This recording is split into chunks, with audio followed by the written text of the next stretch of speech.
स्वागत है आपका। मैं हूं आपके साथ मानसी जायसवाल।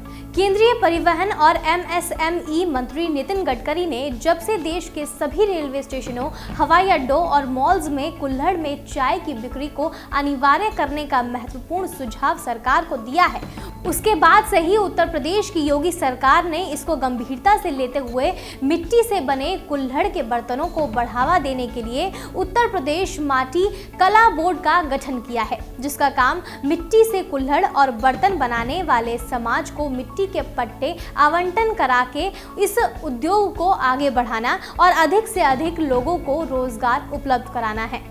उत्तर प्रदेश सरकार की इस महत्वाकांक्षी योजना को आगे बढ़ाने के लिए शुक्रवार को जिला कलेक्ट्रेट सभागार गौतम बुद्ध नगर में उत्तर प्रदेश माटी कला बोर्ड के अध्यक्ष धर्मवीर प्रजापति द्वारा एक मीटिंग का आयोजन किया गया, जिसमें मिट्टी से बने बर्तनों, सजावट के सामानों, पॉलिथीन के इस्तेमाल से बचने, बाजार में घरों से थैले ले जाने और धरती को प्लास्टिक प्रदूषण से बचाने की लोगों से अपील की गई। इस दौरान उन्होंने मिट्टी से बर्तन बनाने वाले लोगों को जमीन के पट्टे आवंटित कराने के निर्देश वहां मौजूद अधिकारियों को दिए और साथ ही ग्रामीण क्षेत्रों से आए लोगों की शिकायत सुनी और जल्द से जल्द उनकी समस्या का निवारण करने का आश्वासन भी दिया। देखिए, आपके माध्यम से उत्तर प्रदेश के यशस्वी मुख्यमंत्री का आभार व्यक्त करूंगा कि उन्होंने माटी कला से जुड़े परिवारों की जो देश की आज़ादी के बाद चिंता करके और एक माटी कला बोर्ड का गठन किया। दूर दराज गाँव में जो लोग रहते थे, बहुत शिकायतें रहती थी कि मिट्टी नहीं है या पट्टे नहीं है या कोई और भी इनकी जैसी कोई शिकायतें रहती, तो उत्तर प्रदेश सरकार ने गंभीरता से इसको लिया और माटी कला बोर्ड का गठन करने के बाद संपूर्ण उत्तर प्रदेश में हम 92,000 गाँव हैं और 92,000 गाँव का सभी का हम लोग सर्वे करा रहे हैं कि माटी कला से जुड़े परिवार कितने ऐसे हैं जो इन 92,000 गाँव में रहते हैं। एक हमारे पास अभी 12,000 गाँव का लगभग आंकड़ा पहुंचा है, जिसमें 70,000 परिवार पाए गए हैं। अभी हम उसमें से एक 2300 लोगों को, क्योंकि नया बोर्ड बना है, सारी व्यवस्थाएं निचले स्तर तक ले जाने में बहुत अभी समय लगेगा, लेकिन पहली बार हम आधुनिकता की 2300 लोगों को ट्रेनिंग देने जा रहे हैं और उत्तर प्रदेश सरकार, केंद्र सरकार की जो अनुदान की व्यवस्था है उसे अनुदान दिला करके उद्योग लगाने के प्रोत्साहन करने का काम हम लोग करने जा रहे हैं। अनुदान राशि क्या होगी? देखिए, अब व्यक्ति ये है कि वो प्रोडक्ट कितना बड़ा लगाना चाहता है।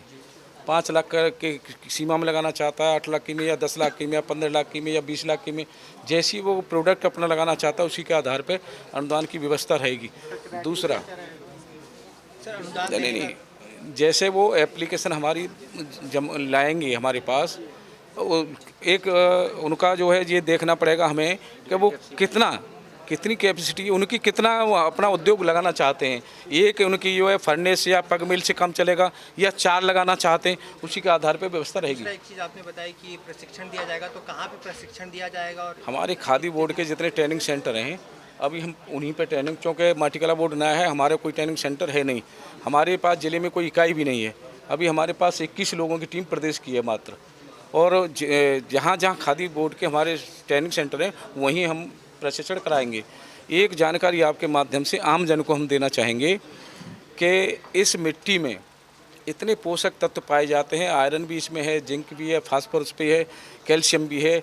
वो अगर हम इनका उपयोग करेंगे तो जो हमारे शरीर में जो बीमारियां हैं, ब्लड प्रेशर की बीमारी, हार्ट की बीमारी, कैंसर की बीमारी, अगर हम इनका यूज करेंगे तो उन पोषक तत्वों में इन बीमारियों से लड़ने की क्षमता है। इनका उपयोग करेंगे तो हम बीमारियों से हमें बचा जा सकता है।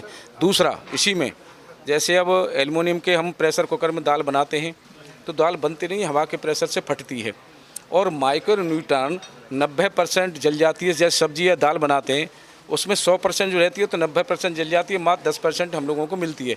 मिट्टी के अगर प्रेशर कुकर में वही दाल सब्जी बनाएंगे तो माइक्रो न्यूट्रॉन 10% जलेगी, 90% मिलेगी, जो हमें कैंसर जैसी भयंकर बीमारी से बचाती है। सर, मिट्टी की आप बात कर रहे हैं, क्योंकि यह दिल्ली एनसीआर के एरिया और उसमें भी गौतम बुद्ध नगर बहुत बड़ा जिला है।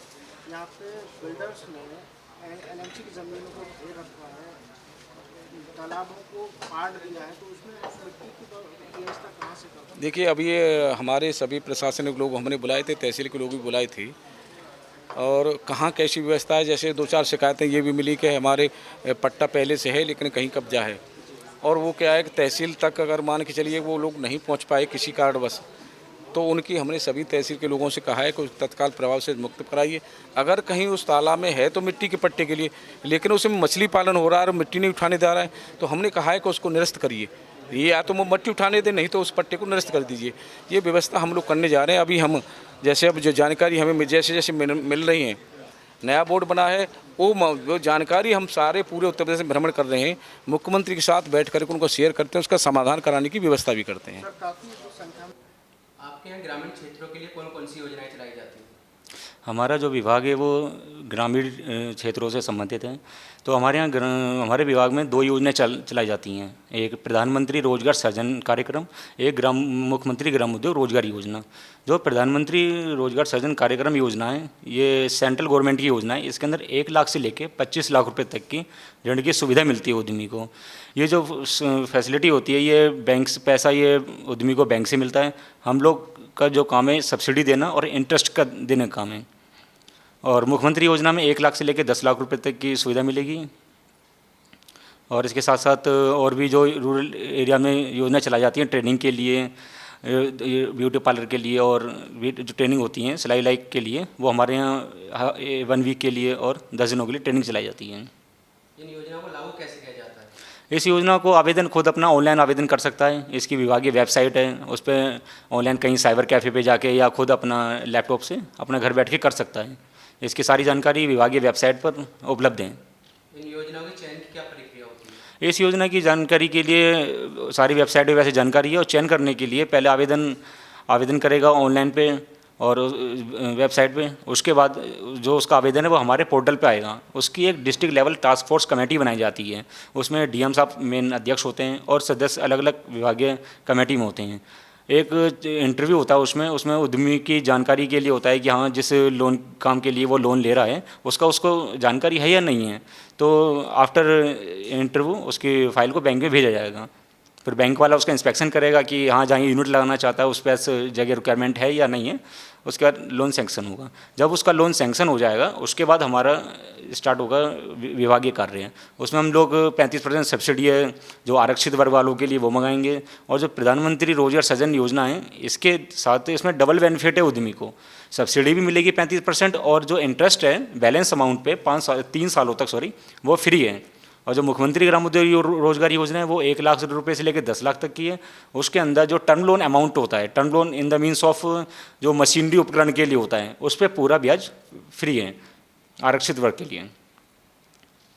इसके साथ ही उम्मीद की जाती है कि इस योजना से रोजगार के अवसर पैदा होंगे, मिट्टी से बने सामानों को बढ़ावा मिलेगा और लोगों को जल्द ही कुल्हड़ वाली चाय का आनंद रेलवे स्टेशनों, हवाई अड्डों और मॉल्स में मिलेगा। फिलहाल के लिए इतना ही। ऐसी और वीडियोस के लिए आप हमारी वीडियोस को लाइक और शेयर जरूर करें और चैनल को सब्सक्राइब करना ना भूलें। आप देख रहे हैं नेट्रिक न्यूज, साहस सच कहने का।